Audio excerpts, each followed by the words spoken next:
Olá, muito boa tarde. O meu nome é Rita Moreira da Cruz e represento a DCH em Portugal.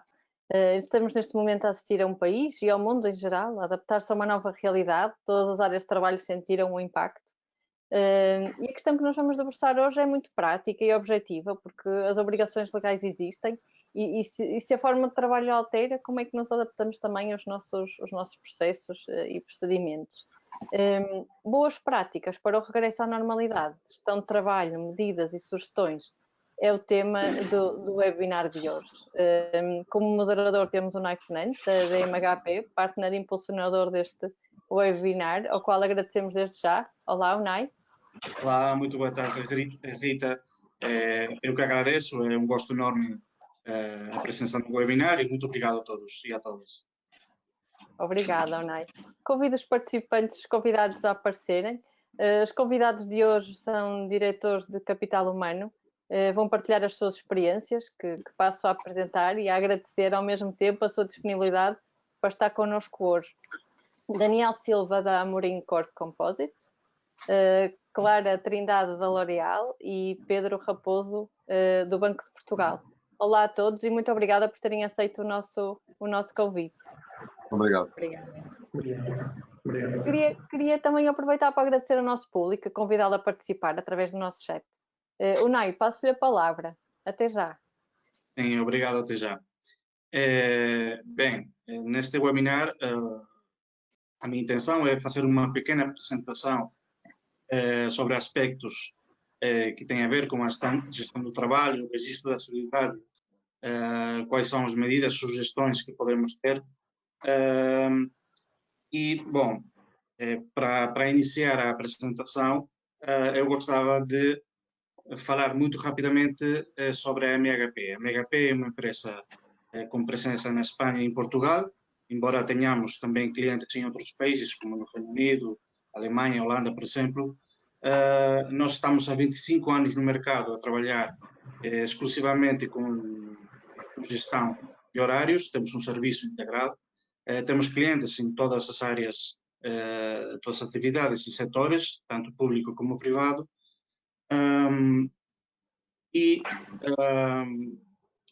queria fazer um pequeno resumo dos principais aspectos legais da regulamentação do registro da assiduidade, para que possamos ver de maneira resumida quais são as normas legais que existem neste momento sobre a questão do registro da assiduidade. Como bem sabemos, no Código do Trabalho, no artigo 202, aparece a normativa, não é? Todo empregador tem a obrigação de manter o registro dos tempos de trabalho de todos os trabalhadores, incluindo aqueles que estão isentos de horários e os que trabalham remotamente. O sistema de registro de livre escolha, ou seja, a empresa pode escolher um tipo de registro manual ou mais digitalizado, não é? Mas sempre que seja fiável e garanta a fiabilidade e inviabilidade dos dados. A empresa deve conservar os registros durante 5 anos, não é? E esta informação tem que estar à disposição do colaborador e os representantes legais, ok? É assim como a extensão de trabalho, ou seja, o colaborador pode consultar em qualquer momento os seus registros. Vamos avançar para a próxima slide. Quem deve registrar a jornada? Todos aqueles trabalhadores sujeitos às regras do Código dos Trabalhadores. Isto é independente do tipo de contrato que tiverem, se for a tempo inteiro, tempo parcial, etc. Estão isentos de registrar a jornada aqueles executivos que exercem cargos de administração ou direção, ou aqueles que fazem apoio também a estes cargos ou fiscalização.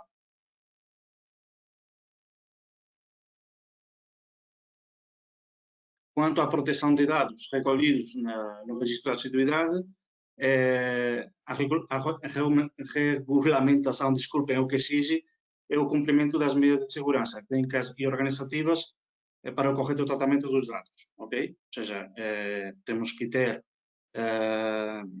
cobertas essas medidas de segurança. Se a empresa não vai assumir esse cumprimento, porque faz uma contratação, por exemplo, deve exigir essa garantia para aquela empresa que faz a contratação. É uma violação grave a contratação de um subcontratante que não apresente garantias suficientes de execução de medidas técnicas e organizativas adequadas de uma forma que o tratamento satisfaça os requisitos do Regulamento de Proteção de Dados. Ok? Bem, sobre isto que eu gostaria que no debate possamos aprofundar mais, a questão do registro da assiduidade na nova normalidade. Aqui coloquei alguns pontos, como pode ser a preferência pelo regime de teletrabalho. Já tem muitas empresas que voltaram ao normal, mais ou menos. Tem colaboradores que estão nos escritórios, mas tem os nos centros de trabalho, mas tem ainda muito pessoal que está a fazer o trabalho em teletrabalho. Coloquei outro ponto que é a obrigação do registro da jornada laboral, mesmo nesta situação, continua a obrigação do registro da jornada laboral, de modo mais adequado a cada circunstância. E depois também coloquei o ponto da desconexão, direito à desconexão digital. Algumas empresas estão aderindo a métodos de registro alternativos à impressão digital, porque ultimamente, nos últimos anos, vemos que na maioria das empresas o que é utilizado é a impressão digital, por ser mais seguro, não é? Mas agora, com esta situação, em muitos lugares não é recomendada a impressão digital, embora a OMS tenha lançado dia 18 um aviso, relatório, onde diz que não tem provas de que o vírus possa se contagiar através de superfícies, o que contradiz outro relatório que tinha previamente, não é? Mas, enfim, as empresas em geral estão passando para registros, métodos de registro alternativos, como o cartão de proximidade, o código IPIN seria outra forma de picar também que nós temos. Nós agora estamos já para lançar a identificação facial, uma alternativa à impressão digital.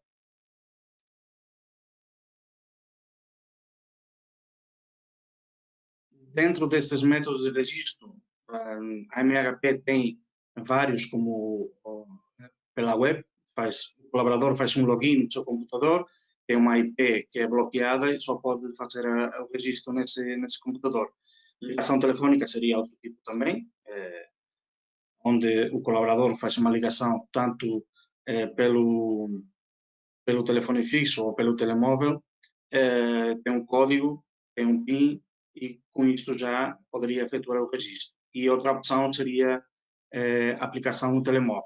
Pode ser com geolocalização ou sem geolocalização. Esta seria a forma do login web. É um método que é muito utilizado. Esta seria a ligação telefónica, que eu expliquei que pode ser feita do telefone fixo ou um telemóvel. Como nós trabalhamos em diferentes países, nós damos a opção ao cliente que ele possa fazer o registro com geolocalização ou sem geolocalização. Isso depende, é uma opção do cliente, não é? Então, estes são alguns tipos, métodos de picagem que estão a ser utilizados agora como alternativa. Coloquei aqui também alguns benefícios da implantação de soluções tecnológicas versus recolhem livros de pontos. Tem muitas empresas ainda que trabalham com papel, tem muitas empresas que fazem o registro de ponto em folhas, e bom, aqui tem uma série de benefícios de ter um registro de ponto de uma maneira digitalizada ou de fazer em papel, não é? Um método com um sistema eletrônico garante a fiabilidade, objetividade e variabilidade dos dados, favorece a salvaguarda de informação, facilita a utilização aconselhável e anonimização no tratamento dos dados do trabalhador. Desculpem, estou um pouco nervoso. permite o acesso à informação apenas a pessoas autorizadas, poupança em armazenamento dos arquivos durante 5 anos, o trabalhador pode facilmente exercer o seu direito ao tratamento dos dados. Esses seriam um pouco os benefícios que temos quando temos um sistema informático, não é? Depois, tem uma parte da apresentação que vai ser encaminhada para todos os participantes, onde tem uma explicação, um pouquinho, os pontos fortes do nosso serviço, mas eu não vou entrar nisso agora, porque o nosso interesse é que o debate comece logo e que possamos, cada um, falar da nossa experiência e, enfim, que possamos compartilhar ideias e soluções, não é? Então, Rita, se não há nenhuma pergunta, eu iria para a primeira pergunta, não é? Para os nossos participantes. Queria perguntar como foi realizado o registro horário nas vossas organizações ao longo do estado de emergência. Eu não sei se o Sr. Pedro quer começar a falar.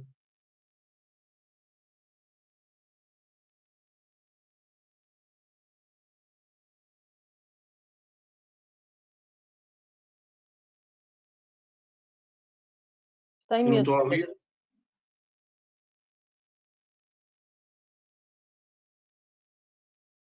Pedro?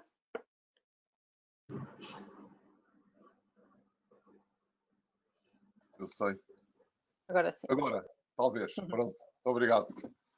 Bom, nós somos um banco grande, mais tradicional, mais conservador, tem que se perceber um bocadinho as culturas também de cada casa, não é? Portanto, nós temos um cartão normal destes, assim, clássicos, com chip, onde fazemos tudo, não é? Pagar nas cantinas, abrir as cancelas, ligar o computador e, naturalmente, quando aparecemos, tem que ser registado o clássico ponto, não é? Tem um terminal, toda a gente é obrigada a registar-se, mesmo direção. É uma questão cultural, etc. Portanto, tudo o resto são ausências, não é?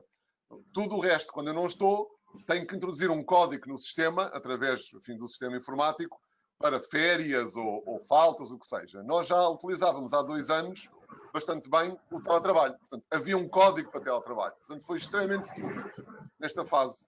Foi toda a gente que não está a trabalhar, registra o código de teletrabalho. O código pode ser por hora, por meio-dia, por dia inteiro, por semana, por aquilo que achar, não é? Pode ser como quiser. E, basicamente, basta, num processo simples de workflow, a chefia autoriza e, basicamente, fica registado no sistema. Eu posso pedir ao meu chefe 1 mês de teletrabalho, 15 dias de teletrabalho, 5 dias de teletrabalho, meio-dia de teletrabalho. Portanto, a partir daí, num registro simples, com autorização de cada diretor, o sistema foi muito simples. Portanto, na prática, tivemos alguma sorte, porque estamos a trabalhar já há 2 anos em teletrabalho com bastante sucesso, para ser prático. Portanto, foi apenas dizer, bom, vocês registram com teletrabalho, os processos de workflow continuam na mesma e, na prática, são validados pela direção. Tão simples quanto isso. Sr. Daniel, se quiser comentar a sua experiência. Sim. A minha experiência não é muito diferente da do Pedro. Nós somos uma empresa industrial e, portanto, a questão da gestão da acessibilidade é uma questão, obviamente, importante, sobretudo quando estamos a falar de gestão de fábrica. Nós somos uma empresa que não temos uma tradição, pelo menos em Portugal, muito forte de teletrabalho, mas embora tenhamos fora de Portugal, nós temos uma equipa muito multicultural e que expressa por mais de 14 nacionalidades, temos já uma forte tradição de teletrabalho e, portanto, eu diria que grande parte das nossas equipas comerciais expressam um pouco todo o mundo trabalha a partir de casa. E, obviamente, nós tivemos durante este período conviver com as duas realidades, ainda convivemos hoje, e, portanto, a transição também foi fácil. Muitos são os colaboradores que continuam a desempenhar a sua atividade e nós não tivemos redução nenhuma da atividade durante este processo. Portanto, continuamos a trabalhar a 100%. Essas pessoas fazem a gestão da assiduidade normal, o sistema descentralizado entre colaboradores, chefia e recursos humanos. As pessoas têm um cartão que funciona por RFID, portanto, por aproximação, fazem as suas picagens, as chefias validam, a gestão da assiduidade e alguma ausência é validada pelos colaboradores no portal do colaborador e, portanto, a chefia aprova e está o sistema a funcionar em pleno. As pessoas que foram para o teletrabalho, ainda tivemos uma fatia grande de colaboradores que, de um momento para o outro, tiveram que ser colocados em teletrabalho, cerca de 30%. Aqui também é um bocadinho o princípio da confiança e da responsabilização. Nós somos uma empresa que tem uma cultura altamente orientada para resultados e, portanto, a nós interessa-nos muito mais aquilo que as pessoas entregam, aquilo que elas são capazes de fazer e de garantir os níveis de serviço que nós estamos habituados, mais do que propriamente ter um controle muito apertado dos tempos de trabalho. E, portanto, o que nós fazemos é um carregamento, um pouco como o Pedro falava, do código de teletrabalho perfeito, e as pessoas têm alguma alteração a esse horário definido, fazem a sua gestão normal com as FIA dentro da plataforma. Portanto, aqui é muito mais orientado para uma cultura de responsabilização e de autonomia das pessoas, do que propriamente com controle sério dos tempos de trabalho que as pessoas estão em casa.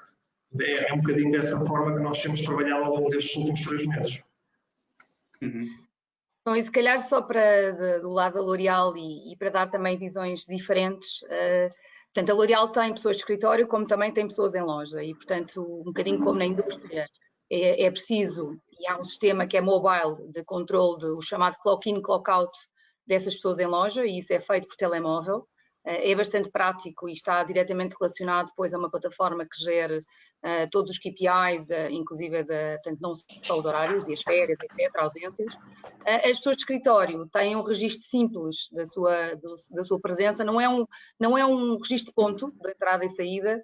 A nossa preocupação, e aqui mais uma vez tem a ver com a cultura, é sempre muito mais garantir que não há abusos de parte a parte e, portanto, que há um número de horários que é cumprido. Mas o teletrabalho já existia e foi um shift muito natural, mas a nossa grande preocupação, e só para trazer aqui então uma outra visão, além do registro, foi realmente criar uma ligação e uma proximidade muito forte com todas as equipas, fossem elas sede e terreno, e portanto fazendo com uma comunicação muito clara, detalhada, transparente, e por outro lado garantir que o trabalho dos líderes era para atuar em colaboradores. Mais importante do que controlar os horários, a dinâmica e o contexto mudou de tal forma que era importante criar novos cenários de trabalho, novas prioridades, usar o tempo de quem não podia fazer o seu trabalho normal porque as lojas foram fechadas e, portanto, o nosso foco foi na máxima flexibilidade para garantir a maior produtividade. Porque é muito interessante falar de controle de horários, mas o que todas as nossas empresas querem não é controlar horários, é garantir a maior produtividade e, obviamente, garantir que de parte a parte não há os tais abusos e com as devidas diferenças, porque há horários que têm que ser cumpridos de funções específicas e há horários que não são importantes por si. Portanto, só para terminar aqui esta primeira, eu acho que esta visão do registro de horários, o nosso objetivo foi garantir um acompanhamento muito mais sistemático e um planeamento semana a semana para definir prioridades de trabalho para estas pessoas, para montar um plano de formação que obviamente teve que ser todo remoto, e que seria especialmente importante para as pessoas de loja que de repente se viram impossibilitadas de fazer o seu trabalho. E a própria noção do tempo mudou, porque uma reunião de equipa que era mensal passou a uma reunião de equipa semanal, uma sessão individual de acompanhamento de um líder com o seu reporte direto passou a ter que ser feito quase que diariamente. E, portanto, realmente o nosso foco e a nossa energia foi em garantir que a cada dia, neste novo contexto, as pessoas sabiam onde é que deviam usar a sua energia.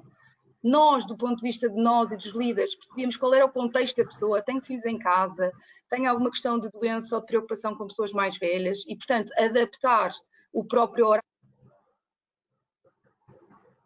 Desculpa que agora fiquei sem som. Adaptar todas essas prioridades a este novo contexto foi realmente o mais importante para a L'Oréal. Obrigado, senhor. Não sei, Rita, se tem alguma pergunta do público. Ainda não, Unai, mas posso fazer aqui posso fazer uma pergunta. Eu tenho uma curiosidade.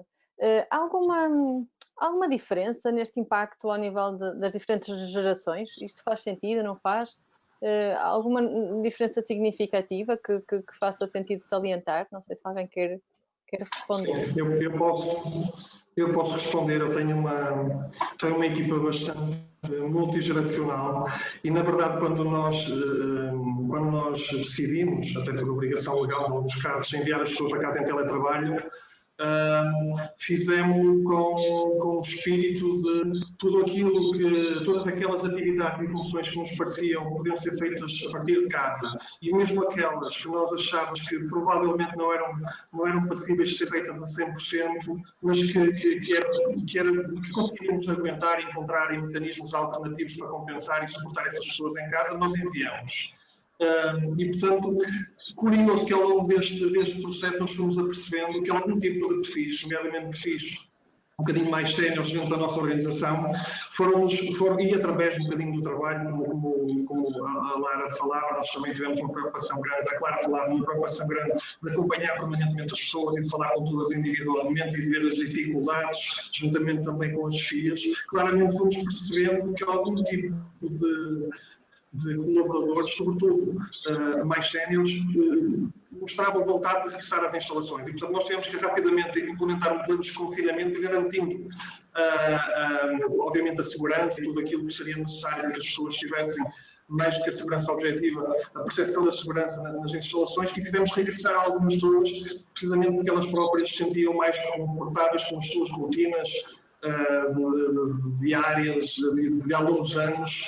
E, portanto, foi engraçado, mas nós tivemos também essa realidade e que gerir essa realidade desde muito cedo. É preciso separar o que era o teletrabalho antes da pandemia e depois, e que nós tínhamos uma experiência já clara de 2 anos.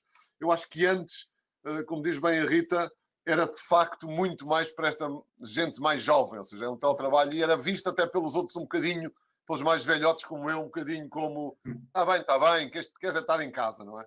O que é curioso é que quando fomos todos obrigados a isso, eu senti enorme colaboração entre as gerações, e agora a geração antiga, aí um bocadinho ao contrário do Daniel, do meu lado está muito bem habituada ao teletrabalho, não é? E está muito confortável com o teletrabalho e mudou radicalmente a sua visão sobre o teletrabalho.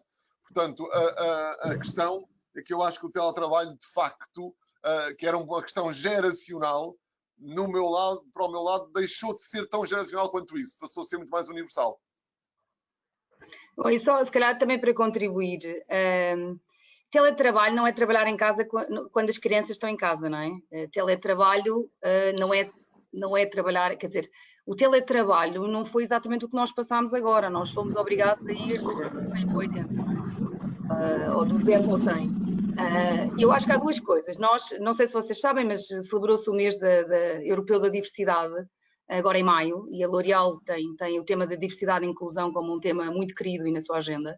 E uma das coisas que nós fizemos foi uma pesquisa rápida e depois até deu origem a um filme super caseiro e para os nossos colaboradores sobre como é que tinha sido a experiência de confinamento e, portanto, de teletrabalho forçado para as nossas equipas.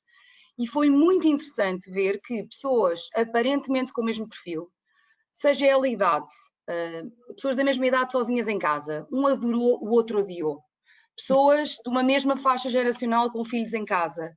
Uns adoraram a oportunidade de ver mais de perto o crescimento dos filhos, outros estão completamente de cabelos em pé, a precisar do seu espaço, porque é muito difícil mesmo conciliar tudo isto com os miúdos em casa. Pessoas mais velhas que viram isto de uma forma, outras de outras. Portanto, as pessoas são muito mais diversas para além da idade, não é? Pessoas mais introvertidas adoraram a oportunidade porque ganham energia em momentos de concentração e sozinhos. Há pessoas que vivem da energia de estar no escritório e, portanto, eu se calhar para responder a essa questão, acho que além da geração, cada caso é mesmo um caso e a inclusão é isso, é pensar e não partir de um pressuposto que vivemos esta situação da mesma forma, se nos encaixamos no mesmo padrão de idade ou no mesmo padrão de estilo de vida. Acho que cada experiência foi uma e aqui aproveito para dizer que eu acho que modelos híbridos com mais foco no teletrabalho ou mais foco no presencial, vai ser aquilo que todos nós de alguma forma procuramos. E a dose que cada um vai procurar vai ser naturalmente muito distinta. Obrigada. Eu tenho aqui mais 2 questões, Sunay, posso?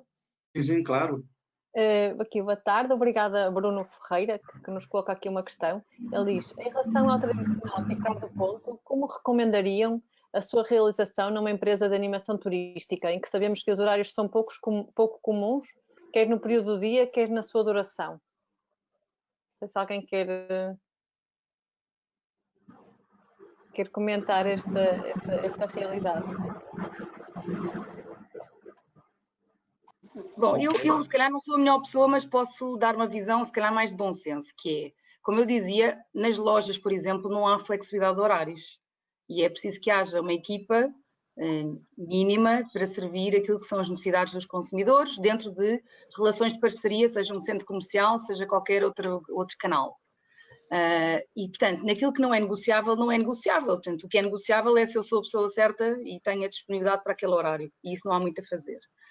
E há funções que vivem disso mesmo nos escritórios, não é? Nós temos uma equipa aqui de crédito a clientes que tem que estar disponível para, num horário dito mais convencional, poder atender as dúvidas. Se não é esse o caso, ou seja, se realmente o trabalho pode ser entregue em horários distintos, as empresas deverão progressivamente procurar forma de garantir essa flexibilidade. E, portanto, mais do que o horário de início e fim, é importante privilegiar que não há um abuso nem dos colaboradores, nem da empresa em relação a essa quantidade de horas que tem que ser entregue. Mas isto não é possível para todas as funções, portanto, acho que a resposta aqui é um bocadinho dúbia, porque depende, efetivamente, depende da característica da função, depende do departamento em si, da flexibilidade que pode existir ou não nesses casos. Obrigada. Eu concordo, eu concordo perfeitamente com a Clara. Acho que tem a ver um bocadinho com a cultura da organização e com o que se pretende. Acho que, sobretudo, é importante. Mecanismos, como nós vimos na apresentação inicial do UNAI, para controlar estes tipos de realidades. Acho que é importante realmente, independentemente do tipo de sistema, é que não haja nem abusos por parte dos colaboradores, nem da empresa, e, portanto, muito focado naquilo que é ou se pretende para a dinâmica de trabalho entre colaborador e organização. Acho que, do ponto de vista de sistemas que suportem essa realidade, não faltarão soluções, com certeza. Exatamente. Temos diferentes, hoje em dia tem muitas soluções, temos diferentes tipos de picagem, como nós vimos, então o horário que o colaborador trabalhar, ou a localização onde trabalhar, se estiver em casa, se estiver no mar, se estiver em qualquer lugar, hoje em dia temos a capacidade de poder fazer esse registro, que bem ou não, é obrigatório, e legalmente tem que responder a isto, não é? Então, hoje em dia temos, como eu falei, temos soluções para qualquer tipo de situação. E vem no seguimento, porque a Mónica Ramos, obrigada Mónica pela sua questão, a Mónica coloca-lhe uma questão exatamente assim, Unai. Qual é a solução que a empresa oferece para registrar a jornada laboral dos colaboradores em teletrabalho? Existem toda uma... Eu comentei também... Sim, eu comentei um pouquinho na apresentação, temos o telefone fixo ou o telemóvel, onde pode ser feito o registro. Teríamos também a aplicação móvel para fazer com geolocalização ou sem geolocalização, e depois pelo computador. Essas seriam as formas mais utilizadas, não é? Muito bem, não tenho mais questões. Obrigada. Eu queria lançar a pergunta sobre esta questão dos métodos de registro, mas sobre a identificação. Acreditam que novas tecnologias de identificação podem vir a substituir as atuais? Por exemplo, a impressão digital. Durante muitos anos, a impressão digital foi implantada em muitas empresas, e agora parece que, com estes episódios de pandemias e tal, não é um método muito seguro. Acreditam que pode surgir novas tecnologias, ou que realmente com o tempo as empresas implantem este tipo de novas tecnologias de identificação?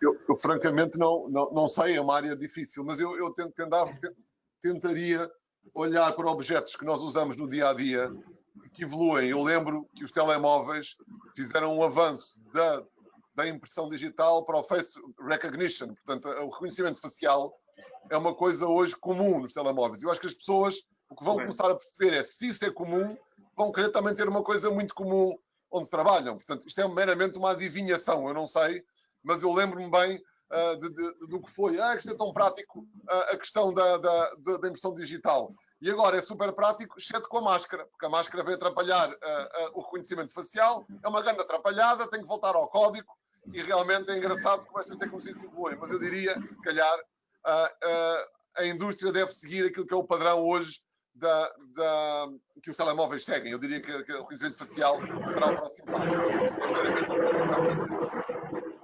Eu ia dizer exatamente isso, ou seja, acho que primeiro tem que ser mobile, porque não faz mais sentido estarmos dependentes de um local para fazer tal coisa. Por outro lado, tem que ser alguma coisa como, não vou dizer um QR Code, um Face ID, mas quer dizer, qualquer tecnologia que possa associar uma pessoa a um sítio.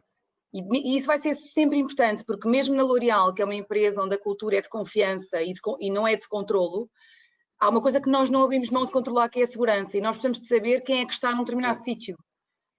De repente há uma situação de emergência ou um incêndio, qualquer outra situação, e nós vamos sempre precisar de saber onde é que as pessoas estão. Portanto, seja por esse motivo, seja por outro, o controlo de quem está onde vai continuar a ser essencial, e esses mecanismos que o Pedro falou, nós aqui não somos de IT, somos de recursos humanos, mas certamente vamos caminhar para preferência por sistemas deste tipo. Eu concordo, só dar aqui uma chega que, por paradoxal que pareça, na verdade, os sistemas mais tradicionais hoje, no contexto de hoje, são aqueles que são mais práticos, porque reconhecimento facial, como o Pedro dizia, máscaras, que é obrigatório, é difícil. Os de impressão digital, neste momento, também estão suspensos, pelo menos na nossa organização, aqueles que queríamos também por motivos óbvios, e portanto voltamos à lógica do cartão quando é necessário por aproximação. Portanto, eu acho que, obviamente, a tendência há de ser a digital, não há imóvel, não podemos fugir disso, mas é engraçado que o contexto condiciona, obviamente, as opções. E eu queria só aqui adicionar uma nota que tem a ver com todos estes novos sistemas, sobretudo que utilizam dados biométricos. Todas as questões da proteção de dados são sempre questões importantes e complexas de salvaguardar, nomeadamente no âmbito do RGPD. E, portanto, eu acho que todas as empresas adoptam esse tipo de sistemas têm que ter noção de todas as implicações que eles vêm por testa da legislação em vigor. Mas é por aí, acho que é muito por aí vai, o digital e tudo mobile. Muito bem. Rita, temos mais alguma pergunta? Neste momento, eu tenho também aqui outra questão também minha. Neste momento não temos mais nenhuma, mas pode ser que entretanto surja. A verdade é que com este enquadramento temos mais liberdade com responsabilidade, certo? Porque as pessoas ao estarem em casa, no fundo é que trabalhar por resultados, não é? Portanto, acabamos por... Não sei, a minha questão é, eu acho que podemos ter aqui pessoas mais motivadas, com mais empowerment, não é? Porque vão ter mais ónus no resultado, no contributo, e portanto isto pode aumentar aqui a motivação. Concordam, não concordam?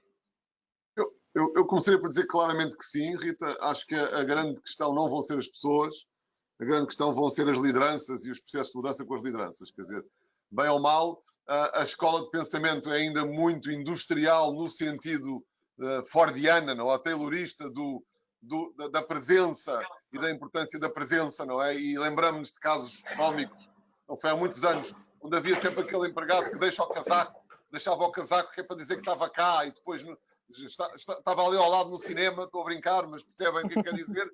Era o problema do casaco. Outra muito clássica era do carro. Vou lá abaixo ver se o carro do chefe está ou não. Quer dizer, esta questão de facto mudou, não é? Mudou. Agora, as chefias é que têm que perceber que, de facto, é um controle muito mais por objetivos, por trabalho produzido e com confiança e responsabilidade, do que por controle de tempo ou por número de horas de trabalho presenciais, de facto. E isto tem mudado muito. Eu dou um exemplo engraçado aqui há uns tempos. Estávamos aqui a trabalhar, havia uma reunião importantíssima que estava atrasada, obviamente, e na prática o que pensamos foi, bom, vai levar para aí uma hora e tal, em vez de eu esperar, eu moro em Lisboa, em 20 minutos estou em casa e fiz a reunião uma hora e tal depois em casa. O que eu poupei, quer dizer, de trânsito, de estar em casa, coisas destas, que têm a ver, obviamente, com o ambiente, com a sustentabilidade, etc., realmente podem ser alterações profundas do nosso princípio de vida, mas exigirão pessoas responsáveis, chefias sobretudo muito responsáveis, com objetivos claros, marcados, sabidos, expectativas bem geridas, e é isso que vai ser muito interessante ver nos recursos humanos, essa grande transformação daquilo que são os líderes do futuro. Certo. Aqui a Laura... Eu acho que realmente... Desculpa, Rita. Eu sei que a Clara quer falar. Deixe-me só fazer aqui um comentário, partilhar o comentário da Laura Falagueira, agradecer o seu comentário. Ela diz que realmente, sem dúvida, a grande mudança vai iniciar no modelo de liderança. Obrigada, Laura. Clara, não, sem desculpa. dúvida. Eu ia só dizer que nós fomos todos obrigados, e muito rapidamente, e mesmo os mais céticos foram forçados a experimentar, quer sendo líderes ou quer as próprias pessoas, que havia muita gente que não fazia porque não queria. E eu acho que não há volta atrás, ou seja, se as empresas optarem por um caminho de 100% de trabalho presencial, quando já deram a experimentar, e é possível, em alguns casos, manter-se algum nível de teletrabalho, acho que estas empresas vão perder fortemente a sua atratividade e a sua capacidade de reter talentos, porque os talentos vão... Isto faz parte da proposta de valor de uma empresa, esta flexibilidade e esta possibilidade de escolher dentro de alguns limites. Portanto, sem dúvida, isso acho que vai ser essencial para o futuro. Quem não o tinha experimentado já o experimentou, não há volta atrás, não é? Por outro lado, e o Pedro disse tudo, eu acho que há outras coisas também a gerir, quer dizer, é preciso haver um frame claro sobre o que é o teletrabalho para uma determinada empresa e as culturas são diferentes e, portanto, os níveis é que se faz, a quem se dá acesso, de que forma é que acontece, o procedimento, portanto, isto tem que ser pensado empresa a empresa, depende muito da cultura. É preciso haver ferramentas de IT e ferramentas de uma forma geral que permitam que haja soluções remotas, não é? Que facilitem o trabalho e a gestão à distância, porque senão é um inferno e na prática não se está a criar condições para que as pessoas possam fazê-lo. É preciso repensar todos os veículos de comunicação das empresas, isso é uma coisa que todas as empresas sentiram agora, foi com as pessoas à distância. A noção de tempo mudou, é preciso termos comunicações mais frequentes, mais claras, em que canais, já não é só o e-mail e as coisas coladas nas paredes dos edifícios, e sem dúvida, deixei para o fim porque é mais importante aquilo que o Pedro disse, desenvolver as lideranças para tal, porque mesmo quando há um frame numa empresa, nós todos assistimos nas nossas empresas a líderes que são claramente impulsionadores de uma cultura de confiança e responsabilização e outros que não o são. E, portanto, as equipas depois são geridas à semelhança do seu líder. E, portanto, é preciso, e não tem a ver necessariamente com a idade. Nós encontramos pessoas jovens que por uma questão ou por perfil ou por medos têm às vezes dificuldade de gerir pessoas remotamente e de não as ver diariamente à sua frente. Portanto, acho que não tem a ver com a idade, tem a ver, claro, que pessoas que viveram mais noutro ambiente poderão fazer curva de mudança mais rápida ou mais lenta, mas todos eles têm que ser preparados para esta cultura. E eu acho que estes tempos agora de Covid também trouxeram, eu tenho usado esta expressão, os heróis, não é? Quem são as pessoas que reagiram positivamente. Nós vimos aqui lideranças a lidar com este contexto de uma forma extraordinária e vimos outros que veio à tona todos os seus controles, micromanagement e todas as suas questões relativamente à forma como lideram as equipas. Não é? Portanto, isto é fundamental para desenvolver uma cultura de teletrabalho, é desenvolver as lideranças para isso. Sim, eu já agora uma chega também, eu concordo, eu acho que é sobretudo nestes momentos mais difíceis que as lideranças são postas à prova, obviamente. Eu acho que num contexto com essas pessoas têm que desenvolver alguma humanidade, têm que ter uma proximidade maior, um cuidado diferente com as pessoas. Eu concordando que o teletrabalho não tem volta atrás, e portanto acho que nós vamos ter que claramente apostar, e eu percebo aquilo que o Clara dizia, é verdade, nós conseguindo pôr as coisas a funcionar num contexto deste, é difícil dizer às pessoas que a coisa não vai funcionar no futuro. Eu acho que é importante, isso muda de cultura a cultura, percebemos efeitos que o exagero no teletrabalho pode trazer também. Porque eu às vezes também leio coisas e vejo coisas que ficam um bocado espantadas tendo as pessoas no meio, que é de repente nós passamos a ter as pessoas no atendimento dos clientes ou no chão de fábrica e ter todas as equipas de suporte presenciais para ideias de ter tudo praticamente que é de suporte em teletrabalho e ter só as pessoas que estão no chão de fábrica ou atender as pessoas em regime presencial. Eu acho que temos que ter alguma cautela e analisar de uma forma um bocadinho mais fria, porque há aqui dimensões de cultura organizacional que se perdem, ou pelo menos que se não tivermos esse cuidado não vamos ter culturas diferentes. Se é isso que queremos, também é por aí que devemos evoluir. Acho que perdemos também, se as coisas não forem bem preparadas, estruturadas, perdemos também uma coisa que para mim é muito importante, que é toda a aprendizagem informal que as dinâmicas das organizações criam nas pessoas. Ou seja, há uma série de variáveis que, sobretudo, as lideranças e as pessoas da área de recursos humanos têm que ter em consideração em tudo aquilo que vão preparar agora para o futuro que resulta deste contexto de crise e que necessariamente terá que envolver uma dinâmica de teletrabalho maior nas organizações. Mas acho que tem que ser com alguma ponderação e refriar um bocadinho os ânimos, porque as coisas mal estruturadas e mal planeadas e com lideranças que não estejam preparadas para suportar as equipas e para implementar este tipo de realidades, podemos ter problemas no futuro. E, portanto, eu acho sim, mas com alguma ponderação e com alguma preparação. Daniel, eu diria inteiramente de acordo. Aliás, eu e a Clara tivemos de manhã também a falar sobre isso. É que de vez em quando nós então, como portugueses, e penso que os espanhóis também são semelhantes, somos muito latinos, isto é 880, nunca há nada no meio. Não, calma, não é? Isto não é tudo em casa amanhã, não é? Há uma coisa que me preocupa, muito interessante, e já alguns estudos apontam para isso, que é nós conseguimos fazer reuniões destas como ponto de situação, sobre processos, muito bem. Agora, nós não conseguimos inovar e criar disrupção à distância.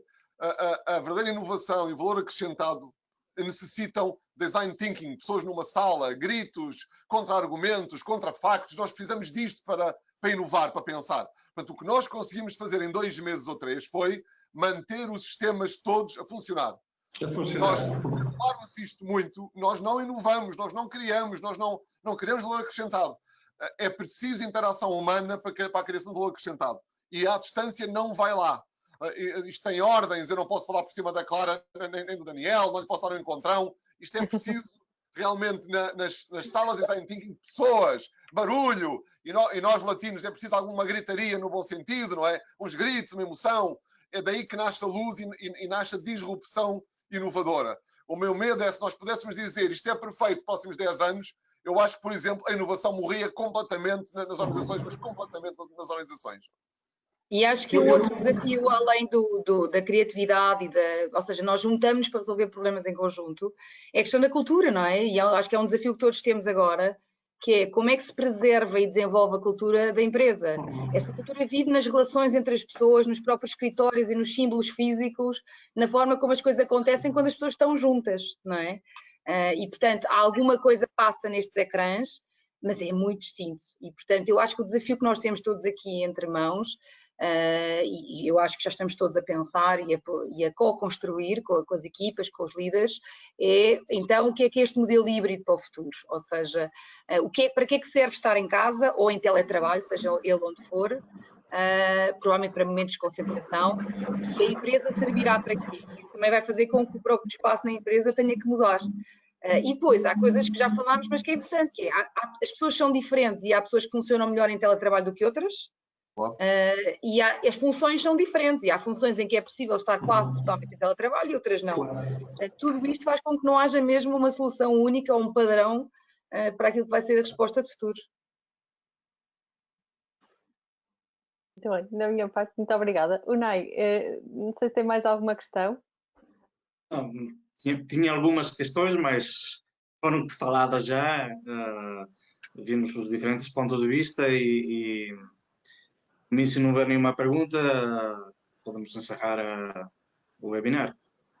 Sim, não sei se alguém tem alguma mensagem final para terminar, se não, encerramos.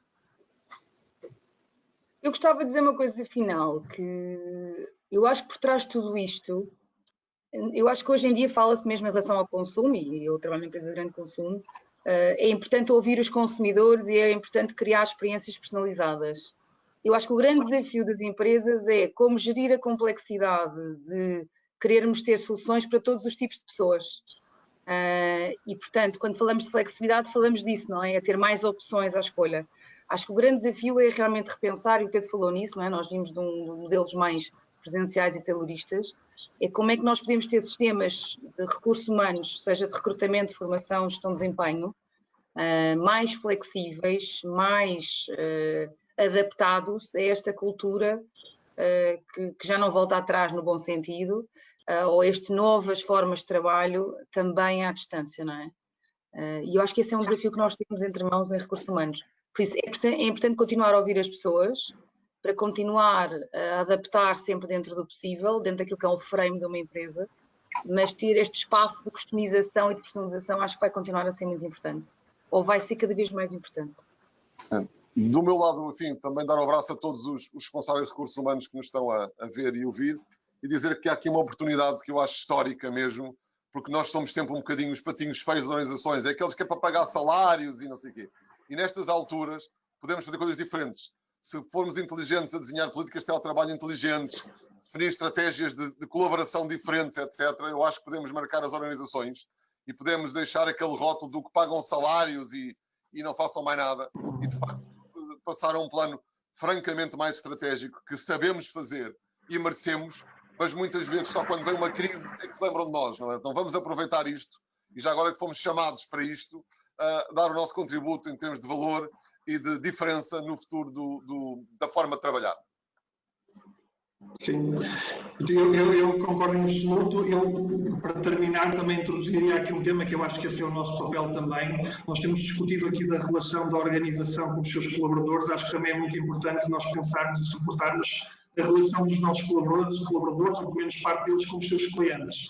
Nós, na nossa organização, temos sentido que também o modelo de relação comercial entre as equipas, pelo menos as equipas mais expostas a mercado, vai mudar. E, portanto, nós também temos esse papel nos recursos humanos. Como é que nós podemos pensar com as nossas lideranças, como é que nós vamos adaptar toda a nossa estrutura de vendas para um contexto futuro, pelo menos futuro próximo, de menos viagens, menos proximidade com os clientes, menos contacto presencial, e portanto acho que nós aí temos um papel também muito importante na preparação das nossas equipas para suportar o negócio, para garantir a sustentabilidade dos nossos negócios, e este é um exemplo, mas outros haverão similares. Portanto acho que nós também temos um papel enquanto recursos humanos forte e poderemos realmente, como a Pedro dizia, também aqui mostrar que nós somos capazes de fazer outras coisas e coisas diferentes e suportar verdadeiramente o negócio. Acho que esse é o nosso papel também. Obrigada. Tenho aqui um último comentário da Tânia Martins, que eu vou fazer as palavras da Tânia Martins as minhas. Obrigada pela disponibilidade e pela partilha. Foi muito, sem dúvida, muito rica. Obrigada a todos. Terminamos então este webinar e até à próxima. Obrigada. Obrigada. Obrigado.